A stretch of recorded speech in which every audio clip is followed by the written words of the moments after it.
4 y en este video vamos a presentarles la realización de la actividad 7 y 8. El propósito de este video como grupo es aprender y reflexionar sobre la importancia de los derechos humanos desde el trabajo social, permitiéndonos conocer y saber cuándo algunos de estos derechos han sido vulnerados, para así poder intervenir a través de mecanismos de protección para el cumplimiento y vigilancia de los derechos humanos, desde el rol como trabajadores sociales. Los derechos fundamentales, también conocidos como los derechos de libertad, son aquellos derechos propios o inherentes de las personas que los estados han reconocido a cada persona con el fin de salvaguardar su dignidad humana. Los ciudadanos colombianos poseemos 23 derechos fundamentales que va desde el artículo 11 hasta el artículo 41 de la Constitución Política de Colombia. En el artículo 11 nos dice que el derecho a la vida es inviolable y por eso no habrá pena de muerte. Como en el artículo 22, el derecho a la paz. También en el artículo 30 nos dice sobre el derecho al habeas corpus. Y por último, el artículo 41 sobre la obligación del estudio de la Constitución y la instrucción cívica, tanto en universidades públicas o privadas y en los colegios. La importancia de estos derechos fundamentales es que las personas cuenten con una vida digna, ya que estos derechos son la protección de la libertad, la seguridad de la vida, la integridad física y moral de las personas.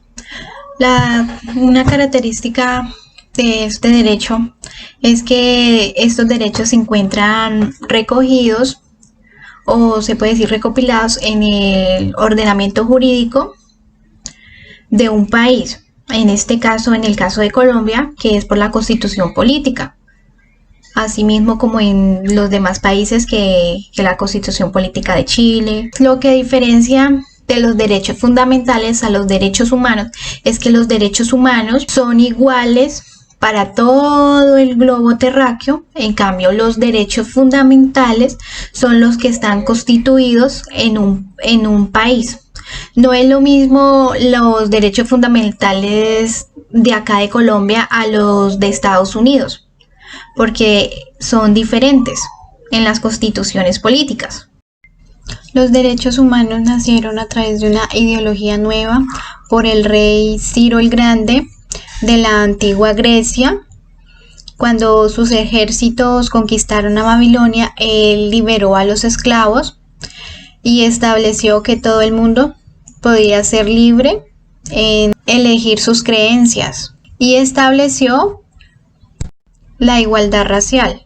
Los delegados de más de 50 naciones se reunieron para poner fin a esta violencia y a la violación de los derechos humanos y promover la paz. Y allí fue donde crearon la ONU. Allí la comisión se dispuso a redactar el documento que surgió en 1948, que sería la Declaración de los Derechos Humanos, que fue adoptada el 10 de diciembre de 1948. Forma sencilla de comprender los derechos humanos: niños, niñas, adultos, adolescentes, sin importar la edad, la creencia religiosa, ni el color de piel, ni el grupo étnico, ni cualquier otro motivo.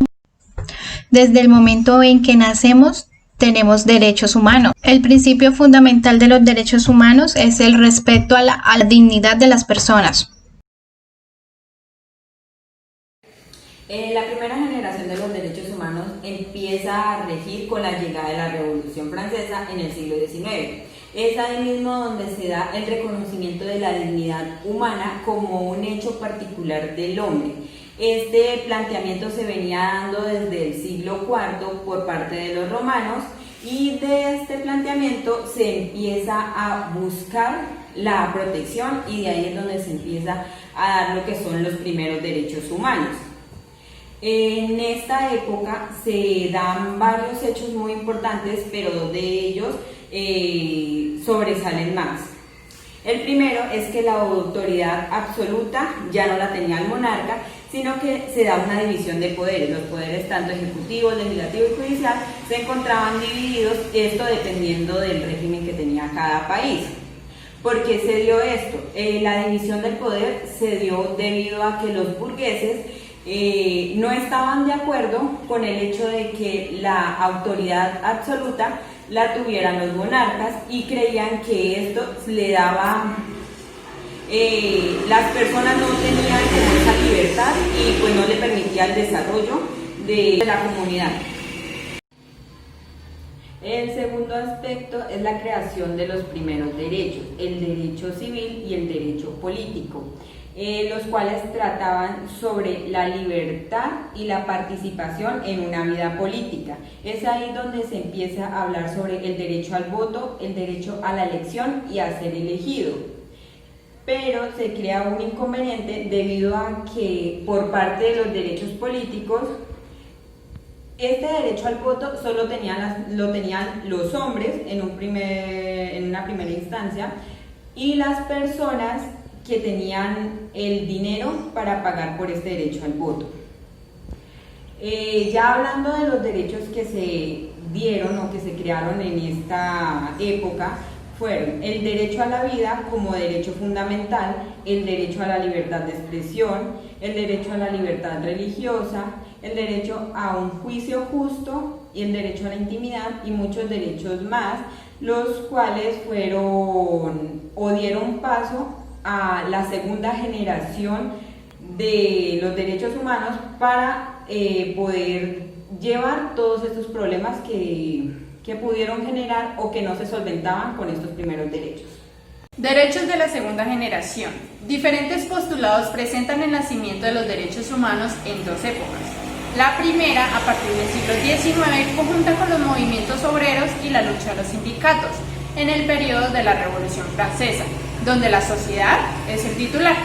La segunda revela el nacimiento de los derechos humanos de la segunda generación a partir del año 1948, con la creación de la Declaración Universal de los Derechos Humanos, en cabeza de Eleanor Roosevelt, y su titular es el Estado. Esta generación se caracterizó por la importancia a los derechos sociales y no individuales como en la primera. El derecho a un salario justo, digno y a la libre asociación, bajo los llamados derechos económicos, sociales y culturales de esta segunda generación. Derechos de tercera generación o derechos de los pueblos o derechos de solidaridad. Esta es una actualización de la Carta de 1948.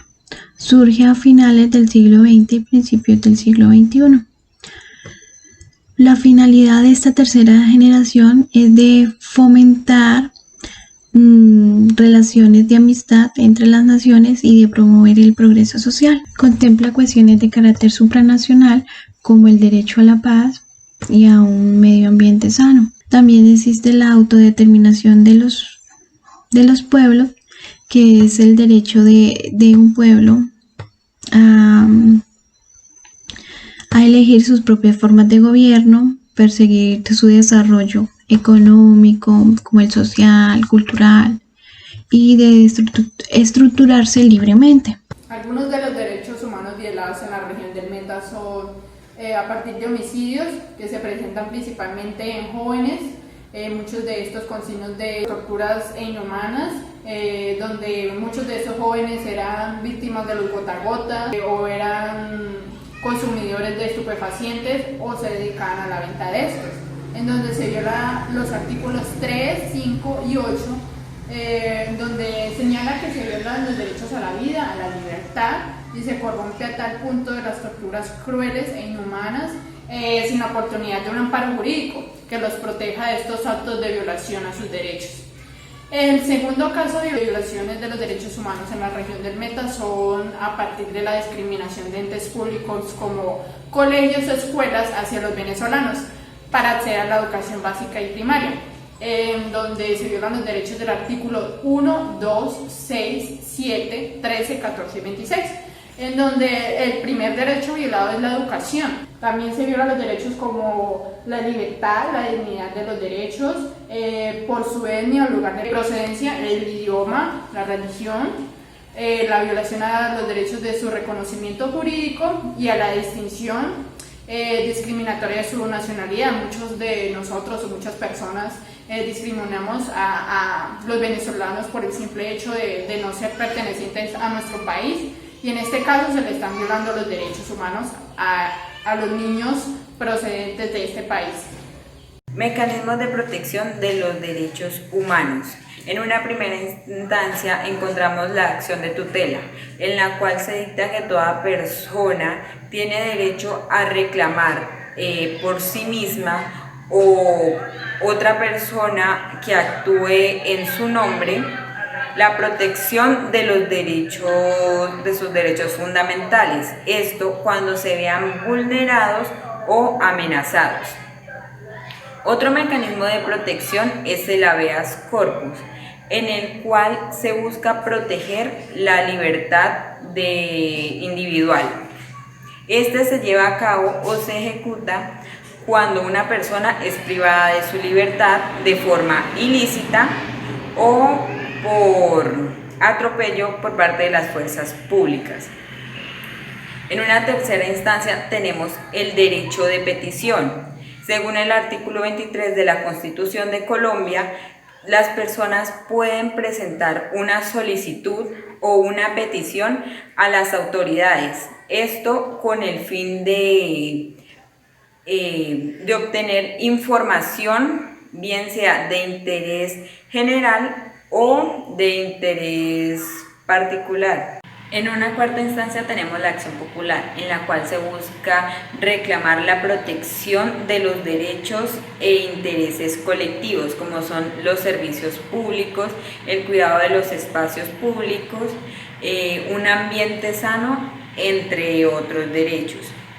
Y también tenemos el habeas data, en el cual se dicta que una persona tiene derecho a conocer, actualizar y rectificar la información recogida por parte de las entidades públicas.